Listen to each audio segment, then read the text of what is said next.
Well, if you've just joined us, SABC News reporter Lutendo Bobodi is broadcasting live from the National Science Week happening at University of Venda, hosted by the Department of Science and Innovation. The 2023 theme, Transforming Lives Through Evidence-Based Science, focuses on tackling load shedding and food security. And we cross now back to him. Lutendo, a very good morning to you once again. Thank you so much. Not just crossing lives, but also expanding my repertoire in as far as science is concerned. You know, science is not just about building planes and aircraft. It's also about little things like, you know, making genetically modified foods, like making tea.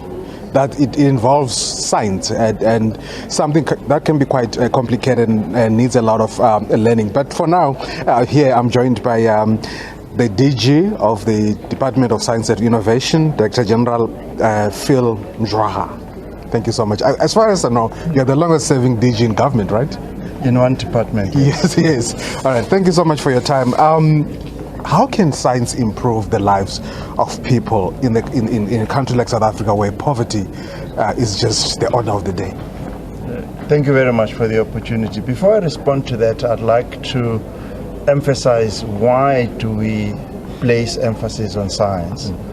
I think if we look back 10 years ago, or even 20 years ago, I don't think any one of us would have thought that you will not use a phone that is plugged on a cable at home.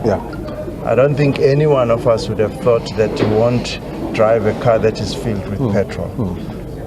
You wouldn't think that a person who can't bear a baby would be able to bear a baby.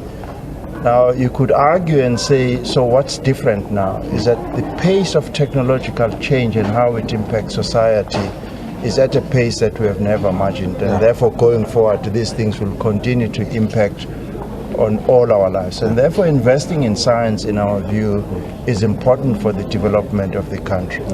I will give you one or two examples where investment in science has really helped society. The one is in the stand we are in, it's the work that the National Research Foundation supports. A couple of weeks ago, we went into one facility in Cape Town where they produce isotopes. Now, isotopes is materials that you can use to improve imaging, so you can see better the cancer tumors, and therefore you can treat much better, and you can extend the lives of people who are suffering from cancer. So here is a top-end science infrastructure that is solving the lives of people, ordinary people on the street, and this work is done together with the University of Pretoria and Steve Biko Hospital. So I can go on and give you examples of how important it is to invest in science, and that science is improving people's lives in a way that we have never imagined before. Did you understand there's a new white paper on science and technology? How far along are we in terms of implementation? Well, the white paper was adopted by Cabinet in 2019, I think, and then we now have a new implementation plan, which we call a decadal plan. It's also been adopted by Cabinet, and we are now starting to implement this document. Just to give you a sense of what's in the document, is we are looking at how we can modernize some of the sectors of the economy, such as agriculture, mining, as well as manufacturing. We are finding that if you want to extract better ores in deep depths that we mine in South Africa, you need to use science, technology, and innovation.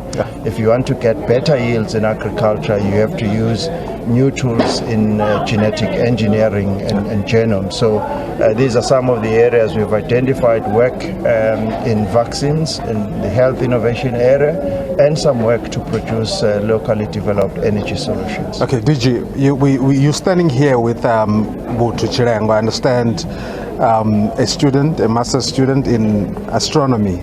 Just hand over the mic to her. I just want to talk to her a little bit. You know, astronomy is one of the oldest sciences. I understand the Egyptians 6,000 years ago measuring the circumference of the Earth, and I understand that the modern scientists said the error was just 1 yard, if I understand.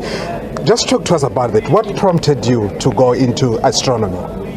Okay, the thing that motivated me the most to go through astronomy, I remember I was doing my third year level, and then the University of Western Cape was hosting what we call the NAS program, more like the space science program.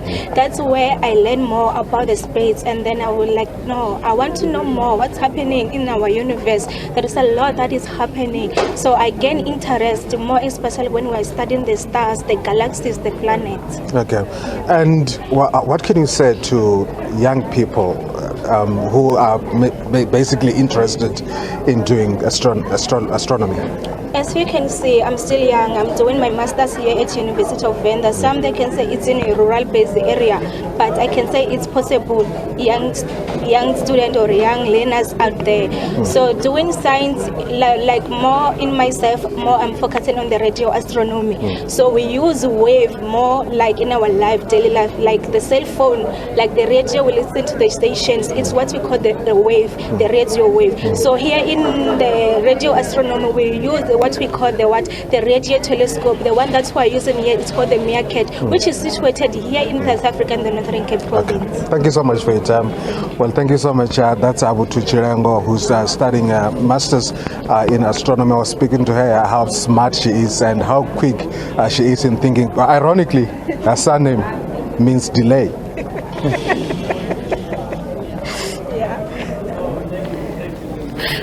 Thank you so much there to Lutendo Bobodi at National Science Week.